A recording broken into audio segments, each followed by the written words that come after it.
চলে যাব এখান থেকে, কেউ থাকবে না।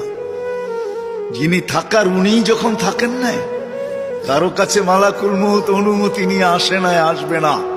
শুধু একজন মুহাম্মদুর রাসূলুল্লাহ সাল্লাল্লাহু আলাইহি ওয়াসাল্লামের কাছে মালাকুল মউত যখন আসছেন, তো আল্লাহ বলছে বন্ধুর কাছে অনুমতি নিয়ে ঢুকবে। অনুমতি দিলে ঢুকবে, নাইলে ফিরে আসবে। বন্ধু আমার, খবরদার অনুমতি ছাড়া যায় গর্জায় ঢুকা যাবে না। আমাদের কারো কাছে অনুমতি নিয়ে আসবে না, ওনার কাছে অনুমতি নিয়ে গেছেন। তারপরও বলছে শোনো, ঢুকার অনুমতি দিলেই কিন্তু হাত রাইখা দিবা না, আবার অনুমতি নিবা, রাখবা কি রাখবা না। বন্ধু যদি হ্যাঁ বলে তো রাইখো, যদি না বলে তো চলে আইসো। না বন্ধু আমার। কার বন্ধু? কার বন্ধু?